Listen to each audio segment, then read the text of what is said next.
Okay, great. I think we are all set to get started. For those of you who may not know who I am, I'm Cynthia Bushy. I am president of the governing board here at First Parish Northborough, and also one of the members of the interim minister search committee, along with Celia Brown and Ann Leno and Stephanie Sullivan. And we worked this summer to find Reverend Abigail and Reverend Misty Dawn, who will be working with us this year. We are now, thank you, Kathleen.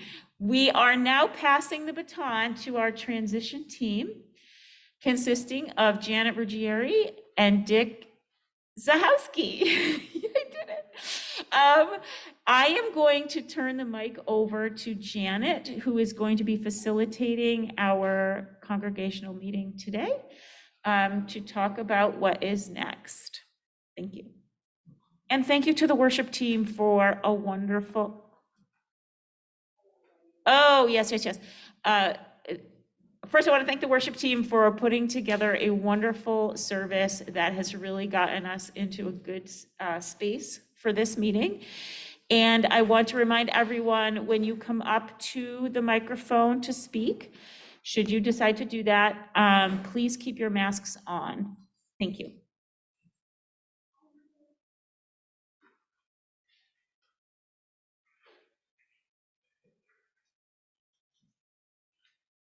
Hi everyone, I'm Janet Ruggieri, and me and Dick have been working on getting a transition survey out to you, and I've just passed out a survey with a number of questions on it for people to fill out if you're here and give back. It will serve as a guide for the settled ministry team when the time comes to start looking at the qualities that we're looking for in a settled minister. For the people online, we will be posting the survey, probably both online and emailing it by constant contact. So stay with us for that. We will be having a second forum as well on October 23rd, also after services. And we think that provides the congregation with a chance to kind of process what it is we're really looking for in settled ministry, and for people who haven't been able to make it today. So one of the first questions we wanted to ask, and I thought that these, and I had to really thank Chris Woodcock for these, the clouds, the thought clouds, are really important in terms of knowing kind of what our priorities are, right, for a settled minister. But one of the first questions we really have to ask ourselves is, do we want a 1-year interim ministry, or do we want a 2-year interim ministry, and why? So that's the first question on the survey, but I'd love to hear from people. You can come up with thoughts as you would with joys and concerns and stand in line. We wanted to get everybody on video. And this is where the video is pointed. So if anyone has any thoughts about that, they can come right up and say what you think is important.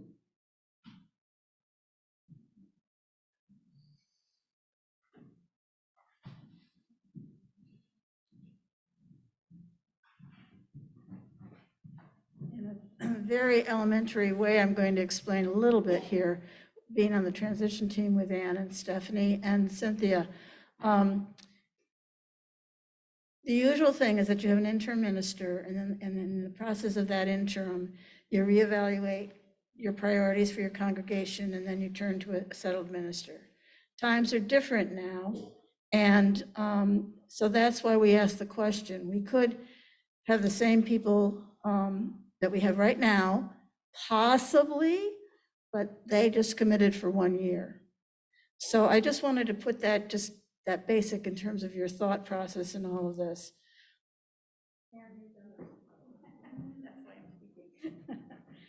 So I was on the last settled minister search, and should we choose to just take this 1 year, this year of interim ministry, and look for a new settled minister for next year, I would love to do that, but if we choose to do that, we are already very far behind in a search for a settled minister. At this time, during the last search, by August, we had already met with the UUA representative. We had done a full day retreat with her. There's a couple of congregational meetings we have to have with the UUA. Some of you might remember we did a beyond categorical thinking. We did that workshop, which we will need to repeat. So there's a lot of stuff that needs to be done. I'm not saying that we can't do it. We could, but there's a lot we would have to squeeze in between now and the middle of December, when we would have to have our packet to the UUA. Interviews for settled ministers start in January. So there would be a lot that would need to be done, and I'm not sure who wants to take that on. Hi, yeah, I'm Jeff. Yeah, so I also think 2 years is better, because because this is a very important decision we need to make, and I don't want to rush it, right? I think we should take the time to do it properly. And yeah, yeah, so, I mean, I do understand that I guess there's the 1-year contract, which is kind of an inconvenience, but I still think we should take the time to do it correctly. Hi, I'm Karen Nelson. I was on the transition team the last time. And so, we worked for 2 years, and I feel like what Cindy said is true. We're already behind in the process that, at least, I mean, I don't know what the UUA recommends now, but at that time, they had quite a extensive guide that we used. And there is quite a lot to sort of process as a, individually and as a congregation in kind of evaluating ourselves as we then go forward to see what kind of a person would fit. And the other, I think, elephant in the room, which maybe I will bring up, is my sense is, looking down the road, that we're going to have to start thinking about possibly combining with another or other congregations. And I don't know if this is a time where some of that's a long process, but it might be something that we should start to be considering along with changes that we're making. And if so, that would be another reason to spend 2 years rather than 1.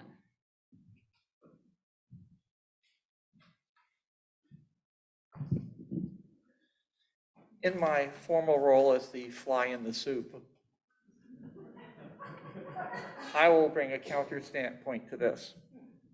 First, our last settled minister, Linda, was only here for about 6 years, a relatively short time.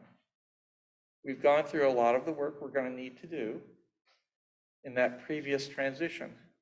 And in that short amount of time, much of that work will still apply, which I believe will make the role of the settled minister search team less than it was previously, when we had a minister for well over a decade.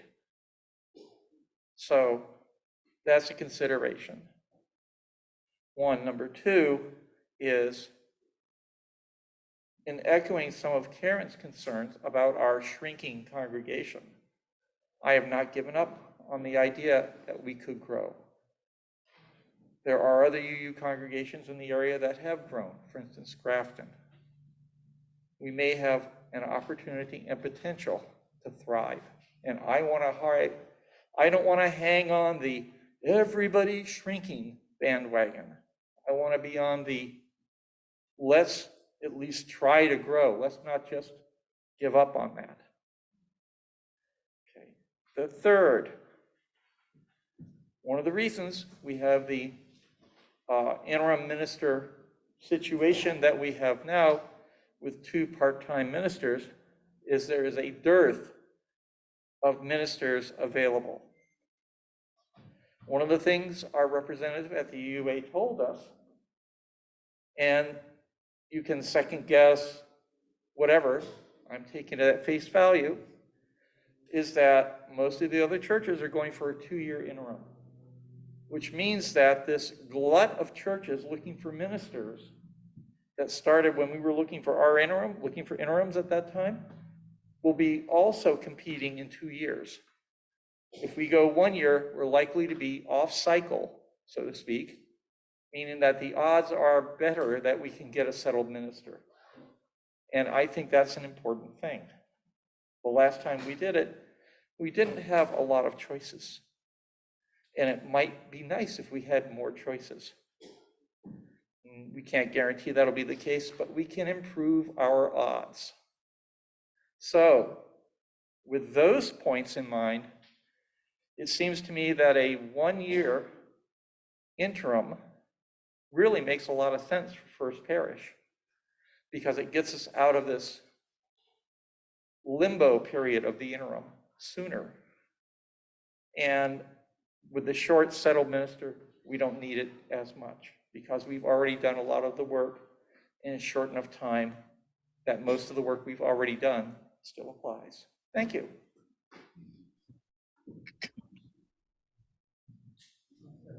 I have Gary Phillips on Zoom who has a comment. Okay, why don't we let Alan go first just because he's up, and then we'll have Gary. Is that okay? Okay. Hi all, I'm Alan. Stephanie, thank you. You actually articulated much better the way my brain was working, although your words were much better than I had come up with at that point. Obviously, if all the materials are due in December for interviews starting in January, that's a tight time frame. However, as Stephanie said, we went through this process, which ended 6 years ago with Reverend Linda coming here. We are fortunate as a congregation to have a lot of long-term members. I recognize just about everybody, here is a long-term member. Great to see a new member.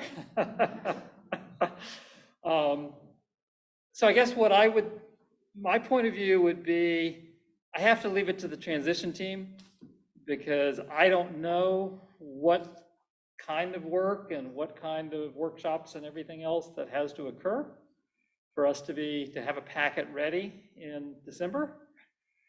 But I would also say I don't want to go through a formal process lasting 2 years if the members of the transition team can take a look at that process, think about where we are as a congregation, and say, you know what, rather than having all of these meetings, getting input from 95% of our members or whatever, let's have a couple of meetings. Let's reuse a lot of the materials we put together, roughly 7 years ago. And, if we can move forward in December, I think we should. Because I think I don't know, I'd like to get somebody, if somebody had been here for 10 years, for 15, for 20 years, I'd have a different opinion. But after 6 years, I think that we're a strong congregation, and I think we can do this. My point of view. Sorry, Gary. Go right ahead. Yeah, I'm the third one in a row with that contrary opinion. I prefer to have a 1-year interim and target to have a full-time in place in 1 year. And the basis of that is I participated in those workshops before. I think the comments still apply. I also think probably a low risk now because of what Alan just said with the long-term members we have in the room. But I think we lost a significant number of people, including the families, during that 2-year period. And we lost the rest of them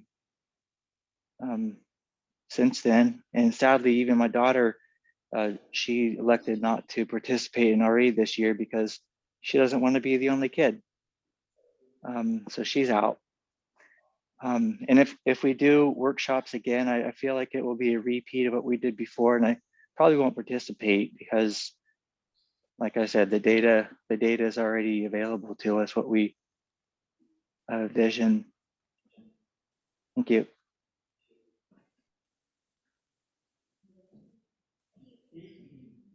Is there anyone else on Zoom? Pete? Oh, go ahead. Go on, Pete. Yep. I want to also support just a single year interim. From my work in the past on minister search, the UUA has recommended 2 years when you're recovering from like a schism in the church, a terrible event, some serious problem, and you need the 2 years to heal. I don't think we're recovering from anything. I think we had a really good minister for a modest amount of time, and we just want to get a new one. So for all the reasons we've heard already and that, I'd like to support a 1-year interim.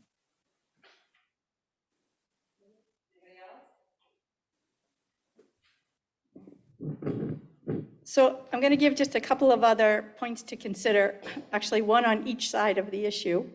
I agree with all of you that that year that we spent doing all the cottage meetings and those things was our first transitional year. And I agree, we don't need to repeat all that. This meeting here is doing that. My concern was for the actual settled minister team. There are meetings and there are workshops and there are things that we have to do because the UUA says we have to do them. And we are behind on that right now. So my concern is for that settled minister team. Yep.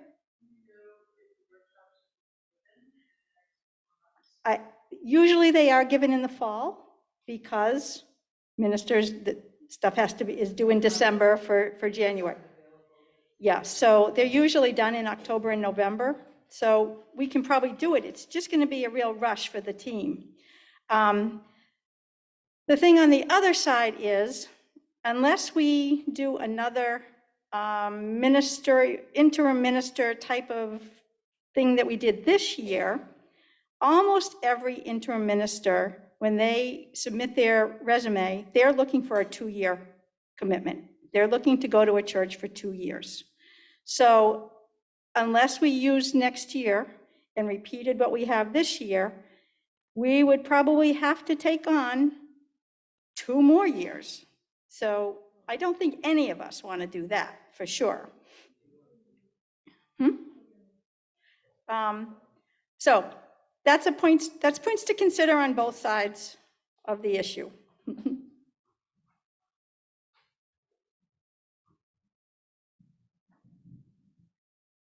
Oh, Corey, you go first.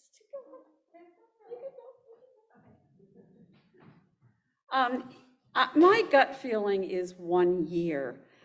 A couple of points. I know Gary mentioned that we lost a lot of families or something during the last interim. Actually, we gained a number of families with Anita as our interim minister. And that's one of my arguments against taking 2 years. I think there were a number of people who joined the church at that time, but it was not necessarily our church, our community. It was an interim minister. That's just a little point. But anyway, I also feel that, yes, we've sort of all done that. We kind of know who we are, in my opinion. I don't know if others agree with me, but I think as a community, we know who we are, and we should be able to make some decisions quickly. However, the big point we all need to keep in mind is the search committee, or whatever the committee is called, because we don't want to put too much pressure on them to try to get this done too fast. So I'm a little bit conflicted, but I'm leaning towards 1 year.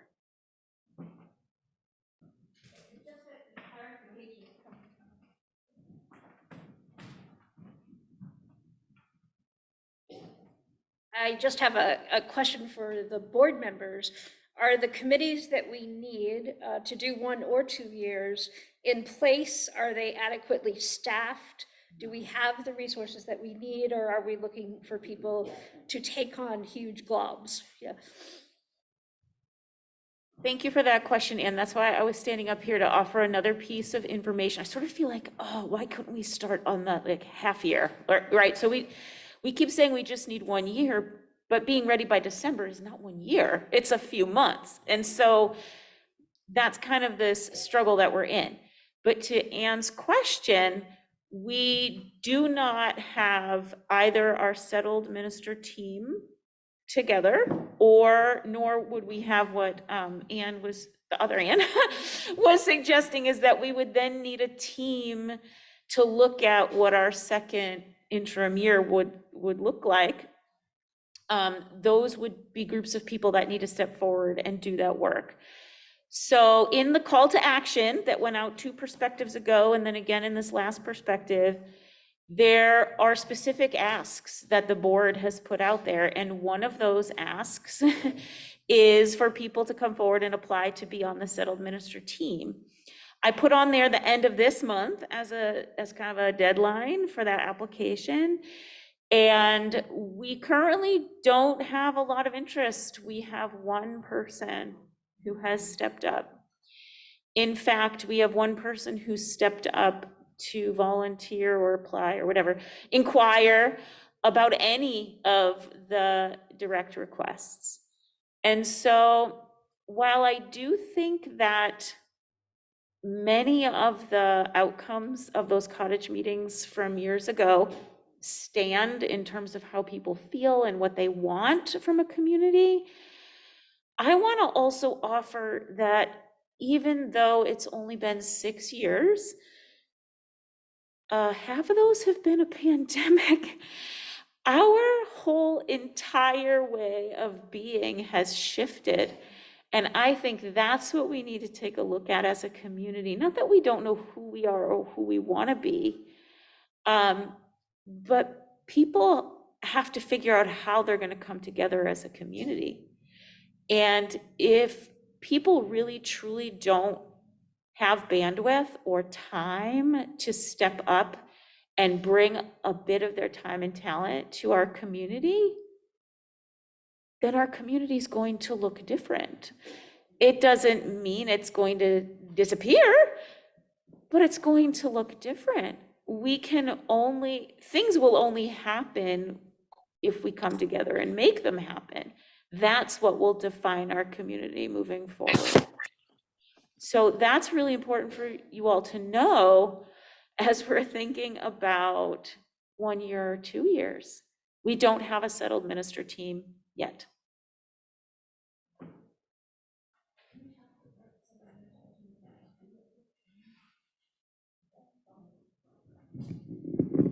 I want to echo what Cindy just said. She has a very important point to make there.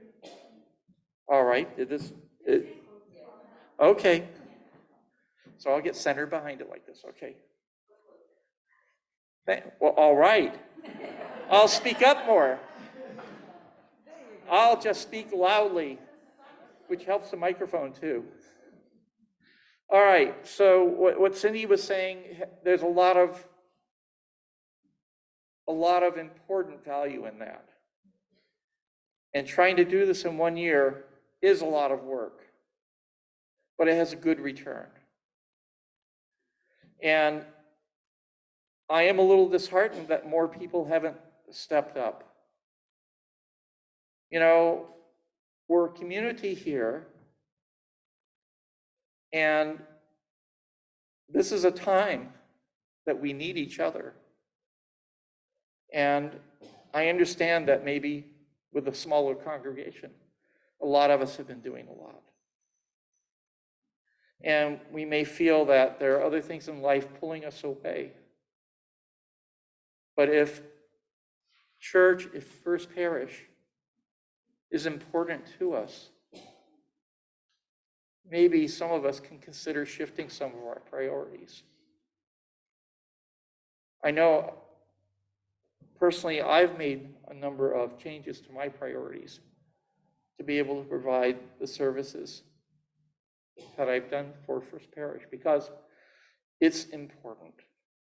It's important in my life, and it's important to me to see the difference, the things that with the governing board and other people in the congregation that it's made in their lives as well.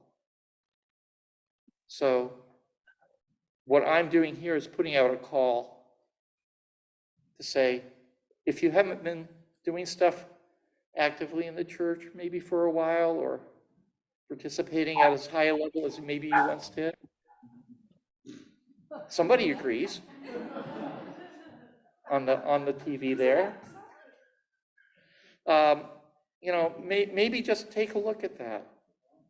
It can be a very rewarding experience. You know, a lot of times the hard things we do are oftentimes the things we remember most fondly, or sometimes with dread. But we don't know till we're done. And roll the dice. Sometimes we have to, as I say, roll the hard 8, which I don't even know what that means, but it sounds good. And I think that this is a time First Parish really ought to try to roll the hard 8, because it's going to make a difference whether we're probably here or maybe not here, at least anything like we are now. And you know, keep the ball rolling, as they say. All right,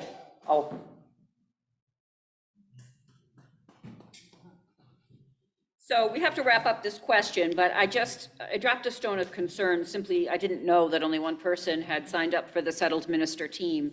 I think that we need to keep in mind that if we don't have enough people for the settled ministry team, it's at least a 2-year contract we're looking at for an interim minister.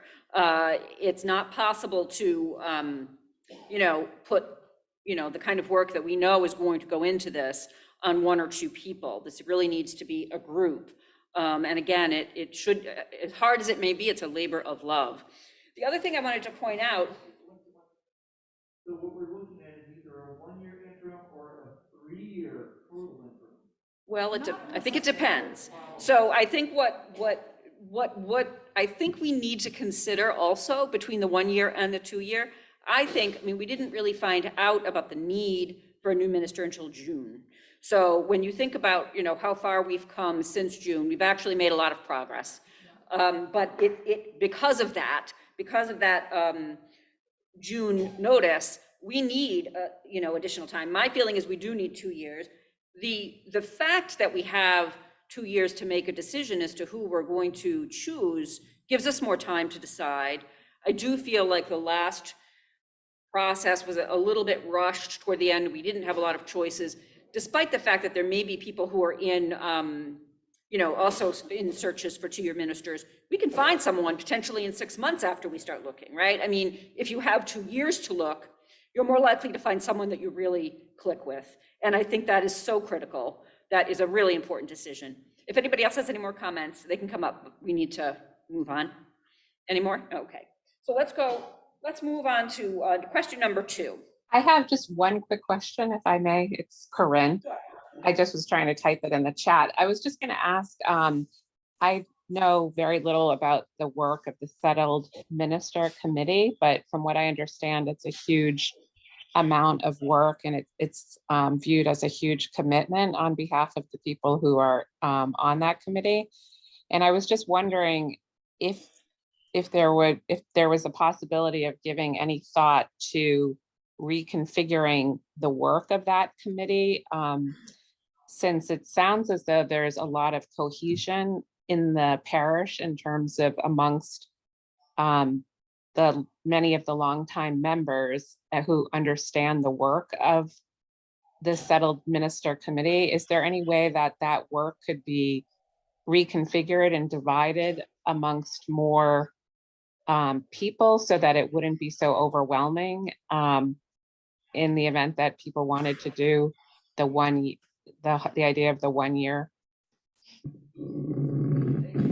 Let me give you just a little bit of a rundown. We had 5 members on our last team. And even with 5 members, it truly is a labor of love. Once you start interviewing, it's a lot of time. We were meeting at least bi-weekly and close to the end weekly. We divided up pieces of the congregational record that we needed to submit to the UUA. So we each took a piece of that, walked away, put it all together, got that all done. Took responsibility for setting up workshops, divided that kind of work amongst us. But once we started interviewing people, it required all of us to be there every time. We interviewed 5 candidates at the beginning, and it was like 5 two-hour Zoom calls, all concentrated into like 2 weeks. So that was the first round. And then you picked who you wanted to meet up with and actually meet in person. Somebody had to organize travel for them, organize hotel stays, what we were going to do with them while they were here. Somebody had to call other congregations, and we did guest preaching. They could not come here and preach while we saw them preach. They had to go to a different congregation. So somebody else was responsible for doing that. So even with a committee of 5, there was a lot of work to do. And it's not work that you can't do. It has to be done. You can't just ignore it and say, we're not going to do that step. The steps all need to be done. Thank Did you have other questions? No, but Okay. that was great. Thank you, Anne. Okay, so why don't we move on to the next question, which is, what do you think the most important characteristics essentially are for a settled minister? And in the survey, it's kind of ranked 1 to 10, and I'll read them for the people who are online. From 1 to 10, how important to you is pastoral care or worship and sermons? Great. Thank you. Thank you. So community outreach, administrative or management abilities, RE, fundraising or financial expertise, membership, creating membership and stewardship, technical computer and AV expertise in this day and age, mission work, experience as a minister. Should it be a new minister or an experienced minister? Which would you prefer, or something else? So we just wanted to get some comments from people as to what they felt like were the most important characteristics to have. If you'd like to participate, come on up.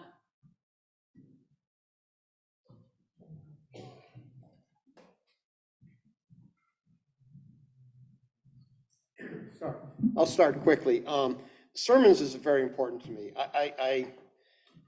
I don't mean to cast any aspersions, but I don't feel we've had a minister that gives strong sermons, with the exception of Anita, and that had its own baggage and stuff with it. But Anita's sermons were enough to bring me in to the service, just to hear what she said. And I think it's really important that we have a minister who can give strong, engaging sermons that people want to come to this building on Sunday morning to hear. Yes, I think I'll just be loud and hope it works. No, please use the microphone for people. Hang on a second. I'm sorry. Carrie, you, yes. Is it on? Yeah, it's okay. Yeah, thanks. I think community outreach is important, and I joined Stephanie with the belief that this church can grow. In my time in the Historical Society, in the school committee, just being in public, nobody knows what this church is and what it stands for. They always just associate it as the church with the red doors. They do not know about Unitarian Universalism. And so I think this person really has to have that kind of sense of being in the community, participating.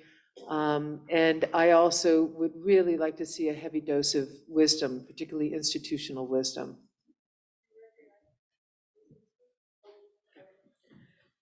No one person can do it all. But when you think of a minister, I think personally, the person has to be first comfortable in their own skin, know who they are, and have at least some good experience. I feel that their communication is very important. For me, the sense of worship and pastoral care is what I would expect most from that person. And the congregation belongs to all of us. So many of the other aspects other people hopefully can do. But from a minister's point of view, and I think they need to understand what ministry is and what their sense of call to ministry is. But communication and transparency is very important. And I believe that they need to be a team player and know where their role is in that team and comfortable with it. And I believe it's hard to determine someone's spiritual depth, but they need to be comfortable in the spiritual world and able to lead a congregation in prayer and, in a sense, nurture us. And so for me, that's what would be of great value. Speak up if there's some respect for the people on Zoom who can't see you when you're speaking back there. If you're able. Jeff, come on up. Yeah, you have to come up those, or Zoom can't. Yeah, I was just wondering if you could elaborate on what you mean by mission work. So in my mind, mission work is, kind of reaching out to communities in need or people in need and helping them. It's also, I call it service work. It's one of the things that I did a lot in my prior church, Catholic church, and it was the thing that I valued the most. I felt like it was so meaningful and provides a lot of spiritual nourishment. And we haven't done a lot of that in this congregation with the ministers that we've had. It's one of just my things I hold close to my heart.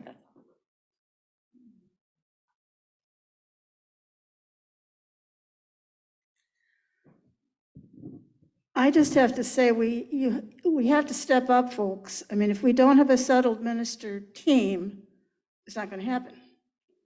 So I think the biggest challenge for all of us here and those on Zoom and everywhere is that people have got to step up.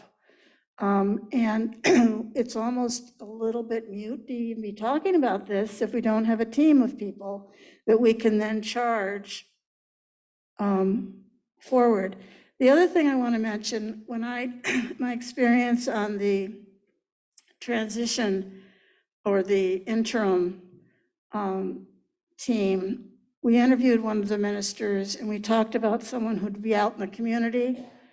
And he said very eloquently, it's not just the minister. Each one of us has to be out there saying, oh yeah, I'm UU Church, I go to UU Church, and we all come to our fair, or have that be a coffee table conversation, that bringing people in and building our community is about us sharing what we do.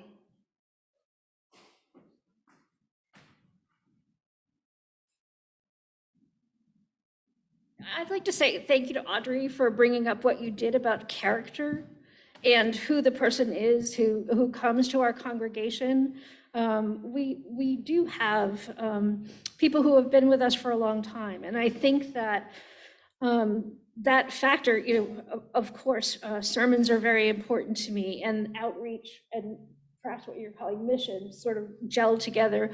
But for me, the biggest part of my feeling at home is about the worshipful experience that's created. It's not just the words, it's not just the sermon, it's the integration of who we all are and what we bring to the table. And it's an open ear and heart to what's going to make us feel as though we've come together in a way that takes care of our needs. So, Kathleen, was it Kathleen, I think, was saying that nobody knows who we are as a congregation. We have a concert every freaking week. This is why I don't do services all the time, because I'm not holy enough.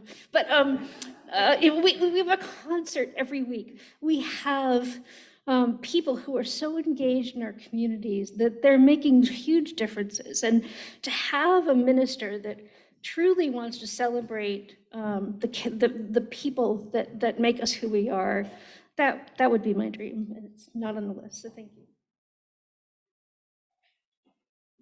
While we're talking about this, I'm just going to also include question number 3 because it goes to a lot of the issues people have already raised, which is what are the personality traits that you would like to see in a minister, right? And some of the options for those on Zoom.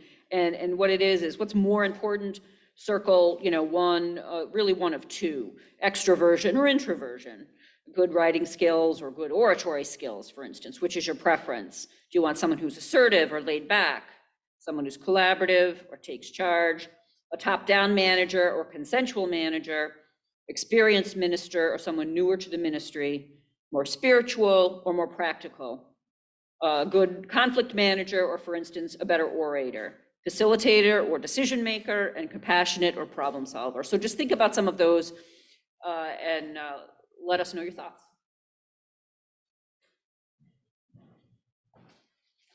And as I was about to get back to question 2 in our discussion, I mean, my top 3 would be worship, sermons.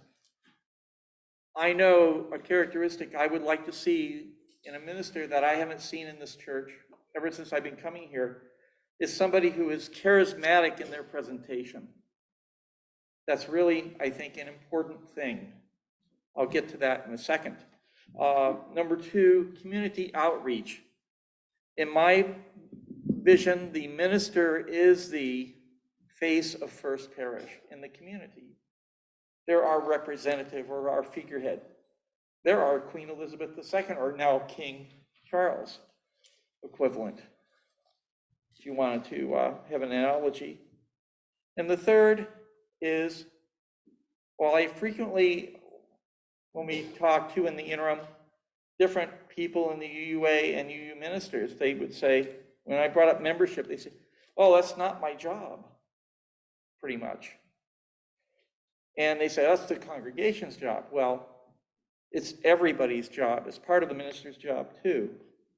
And when I was talking about charismatic, in 2019, before COVID, I took it on as sort of a personal mission to try and see if I could increase the population here, increase the congregation. I brought 6 different people in 2019. New people, never been here before, first time. They came, they sat, they were nice. Some of them came a couple of times, but left. And I asked why. They said, well, I didn't really get a connection. I didn't feel that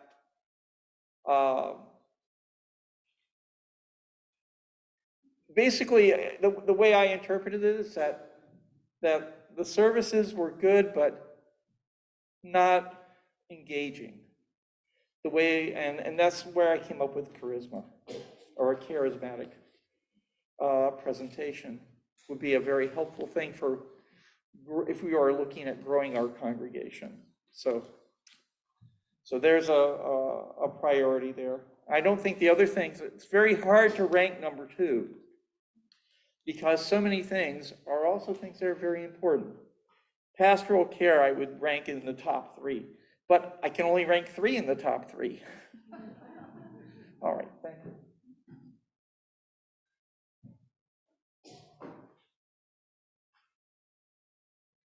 Yeah, and that's funny because I was going to say something about pastoral care.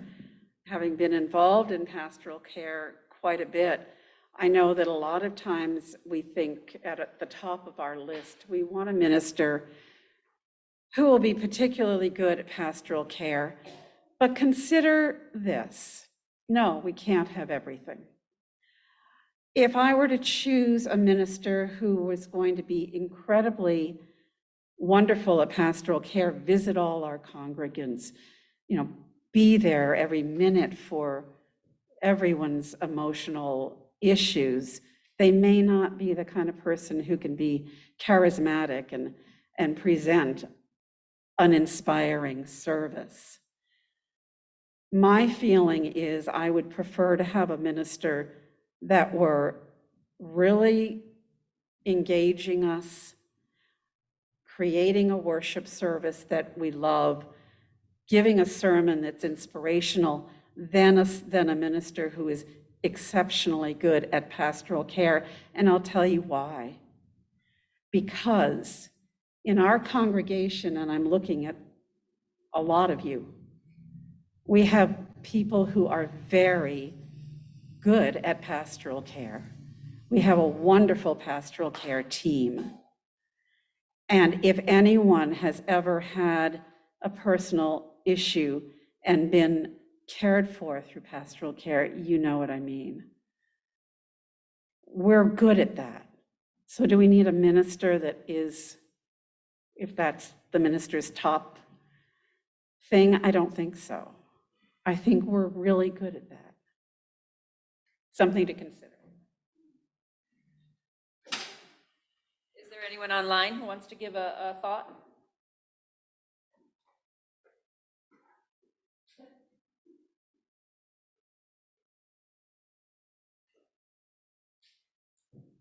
Okay. And then that was kind of the next question that I had relative to pastoral care is how often you've sought spiritual guidance from your minister. And that's not something we need to talk about, but I just wanted everyone to kind of think about that in terms of a ministry. And it really goes to what Corey just said. And then the other piece too, that again, Corey made a nice segue for, is understanding that ministers are very human as we all are. What would you like that minister to be available basically for the congregation to do? And the first one was, service, for instance, coffee hour, and of course the various committee work, which, would automatically be a given. And then emergencies such as pastoral care or something internal or external to the church. Or number two, all of the.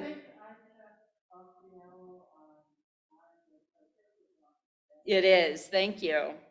For instance, all of the above, on-call hours once or twice a week, on-call generally. I think that we need to, and the reason I put this is because I think we really do need to think about what we expect from a minister. I think that when I look at the job description for a settled minister, I'm just kind of overwhelmed just at looking at it. No one person can do all of those things. And we need to be clear about what our own needs and desires are for what we want in that role, and what sort of availability we feel we would like, but what sort of availability we feel is both fair and reasonable. So if anyone has any comments about that, please step up.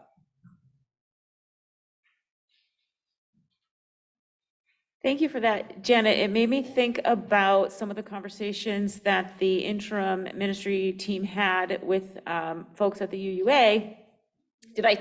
We're in the same, is that we may more globally be looking at a shift in sort of how ministry is done in UU churches. So we have a bit of an experiment going on this year with two really strong ministers who have stepped up to serve our congregation in areas of strength that they each have. And so I guess kind of this is a little bit of support in the direction of taking longer so that we have time to see what does that look like when you're not seeking everything you need from one person, but are we possibly looking at moving forward, working with multiple ministers, maybe sharing those ministers with other congregations, back to Karen's point earlier of, do we have to combine somehow? Maybe we don't combine congregations, maybe we share ministers. I don't know, but carry on. And we also need to remember that this time around, last time we were a medium-sized congregation. This time around, we are solidly in the middle of being a small congregation. And the UUA has even asked us to consider, do we need a full-time minister for the number of congregants we have? So that's something else we also need to kind of consider. I agree with Stephanie and Kathleen and Celia that our hopes is that we grow, but right now, like I said, we are solidly small.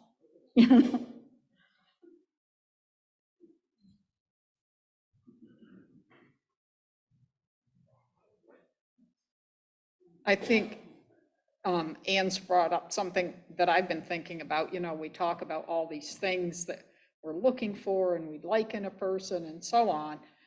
But if you think about it, the last 3 ministers that we've had have all been right out of school. And it's because we've been smaller congregation and that we pay in a range that attracts those types of people. I personally would love to have a minister that had, you know, a fair amount of experience just to see what it was like to have a minister like that. But we're not going to get that. So that's another thing to consider. And when you're looking like for qualities and so forth, I mean, the last 2 ministers had life experience, which was a good fit for us. And I think that we would probably need that kind of a person again. But if you got somebody in their 20s that are just starting out from school, I mean, a lot of those characteristics are going to be in flux. They're, you know, they're developing, they're growing, they're starting in a profession. So I think we've got to be really kind of open-minded and not too zeroed in on specific things that we would like to have or have to have, because it might not happen. I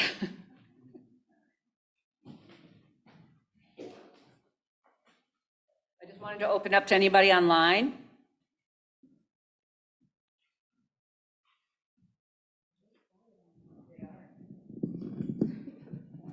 Okay, and Karen, because something might not happen, doesn't mean we shouldn't try for it. We should try for it to get that charismatic person who will help us draw more people in, who, when we bring, maybe more of us bring in people who haven't come here before, they might find something that they want to stay for. To build a mission of the church which people want to be a part of. That, I think, is a very important thing to strive for. We may not achieve our goals, but we should try to reach beyond our grasp.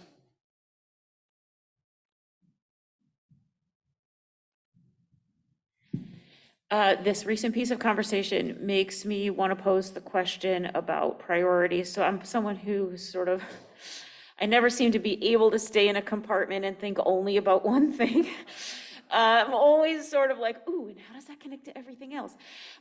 So I bring forth this idea for all of you to think about in terms of our priorities more globally. If what Karen is saying is true, and I understand we should try, of course, I agree. But if we are limited in scope on candidates because we can't provide a wage that interests them, do we need to look at that? You know, the UUA has a minimum that they sort of suggest is fair compensation, but they aren't saying you can't to pay somebody more. And of course, we are bound by the limitations of what we can afford. As a congregation, we're trying to balance many priorities. So maybe part of this conversation needs to be a larger conversation about where do our dollars go? And are there places where they go that maybe they don't need to go if what we really prioritize is our community and our minister? So I'm just gonna throwing that out there to complicate things.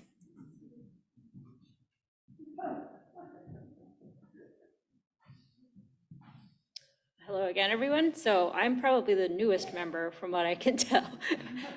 So I have some thoughts. I don't know. So I've been a part of a lot of societies. I've served on a lot of committees for the American Chemical Society. And what I'm hearing from what you're saying is that there's a lot of strategic planning that needs to go on. So the roles are very different when you're the low-level worker versus the top-level worker, right? And I sort of see a minister as somebody who should be a good facilitator. And so I kind of get the sense of what this is what they're saying when it's not just me that does membership, everybody does membership. They're saying I need to be a facilitator and I need to facilitate you and need to work with you and communicate with you in a way to facilitate that experience. But they have to know that experience. They have to start from the bottom and work their way up. Otherwise, how do they facilitate you? They have to know from their own experience. So that speaks to somebody who's more established. But my whole point here is just, there's a lot of concerns I'm hearing, and it sounds like it's people like me that are asking to volunteer, people who are younger, people who have the energy, people who have the time. And, I'm a new person, and, I can give a perspective of what that's like. Another thing is surveying your environment. So that's part of the strategic planning process. It sounds like you don't know your environment very well. You know everybody who's the core membership who will do this through thick and thin and loves this and is so dedicated and has been here and is so established, and that's great. But you don't understand, I'm seeing a lot of membership, and so I've served on a lot of membership committees for how to expand it, and that's an entirely different conversation than what you're having here. So this may be a point where I was thinking you need to survey yourselves in a different way from what I'm seeing here, is what I'm noticing. And then another thing I've noticed is, so we're asking what we want from a minister, but what do we appreciate? That's always my first question. What are you going to compliment? Which person are you going to help carry along? When they give you what you want, that's great. But when are you at the point where you're saying, yes, I am enjoying this so much that I'm willing to appreciate you and give to you as well? Because a minister also doesn't want to feel like they're holding everybody up. I'm the type of person who's very communal, and we all take the weight on equally. It's not one person moving down. I'm not very hierarchical. And so to me, that's an important thing, is if I can't appreciate the person who's in front of me, they'll leave. That's the number one rule when you learn about love relationships, is you have to give 5 words of praise before you give 1 word of criticism if you expect someone to stay with you for the rest of your life. And yeah, no, I've done a lot of reading about how to keep people around that you want to be around. And so you should think about that, like you need to praise this person when they come, and you need to slowly and gently criticize them at the end. That's an important thing to keeping people around. So that was my thought. Thank you, Shanadine. So you're hired. We will be contacting you. I know there are some other people who would like to speak, and I just want to make sure there's somebody was in the chat. I don't know if that's been addressed, Pam. Was that Gary's, or is there someone else there? That was just, Corinne wrote that sermons were very important to her. Okay, thank you. A conversation that I meant to include today, and I had a little bit with Kathleen on text the other day, is that something I just want to acknowledge is the time and service of the people who have been serving on the board right now, and the people who are coming back to the board to help facilitate this process. We got news of our minister retiring in June, as you said, Janet, and what happened was seamless to those of us who were not part of the process. It was like magic. We had a plan, and it was big, and it solved a variety of needs that seemed impossible. And I think that as an individual in the congregation, I just want to congratulate you on making it look seamless, and I can be sure that it was not. So.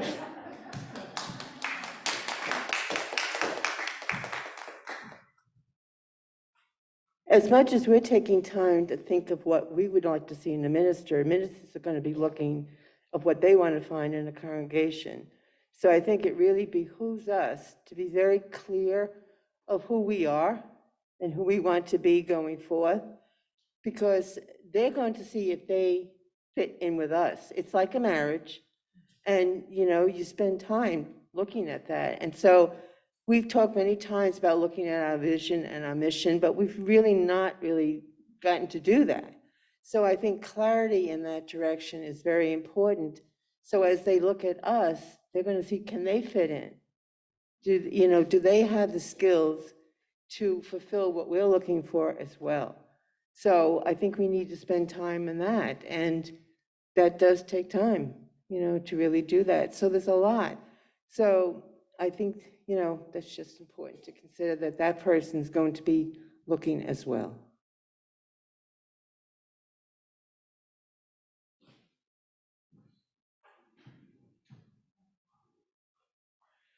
Dang, Audrey, you have a way of getting to the nut of things, don't you? I think it's very important that we're clear about who we are, but also who we want to become. If we understand that we want to make a transition in our congregation to have it start, instead of continually getting older, have it start growing younger again, to start focusing a mission and stuff. I know outside of ministry in business, for example, where I've interviewed people for work in a lot of situations, one of the things that will often attract good people is a challenge to make a difference. So we don't want to perhaps present ourselves, oh, this is who we are, we want somebody who will keep things the same. Say, this is who we are, and this is who we want to become. Can you help us get there? And that kind of a challenge, I mean, maybe it's not true in ministry, but I want to think it probably is, because it's kind of a human nature thing. Come in and join us. We would like to grow in this way, whether it's not just numbers, but perhaps a younger age group coming in to become a more vibrant community. Maybe that kind of a challenge would also be something that somebody would find very interesting. If I come here, this is a church that wants to change. I can make a difference and lead them in that way. What a wonderful opportunity that is for ministerial self-fulfillment.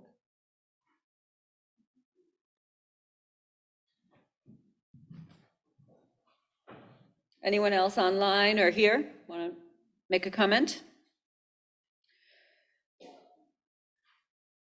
Okay, so I think we're going to wrap up. I do think this was extremely helpful. I think, vision is a good topic to end on. What is our vision for our church? And to think about that. We do have a second congregational forum happening, I believe it's Sunday, October 23rd, for those individuals who may not have been able to attend, but also for people who have attended, who have thought about it and come up with some other thoughts, ideas. I think it's important for us to finalize that. By the end of October, we will be making recommendations to the settled minister team with our findings, and we'll go from there. If anybody has additional comments, they can always email me or Dick Z. The email address is on the survey. Again, we'll be sending that out for everybody online as well. Thank you all for coming.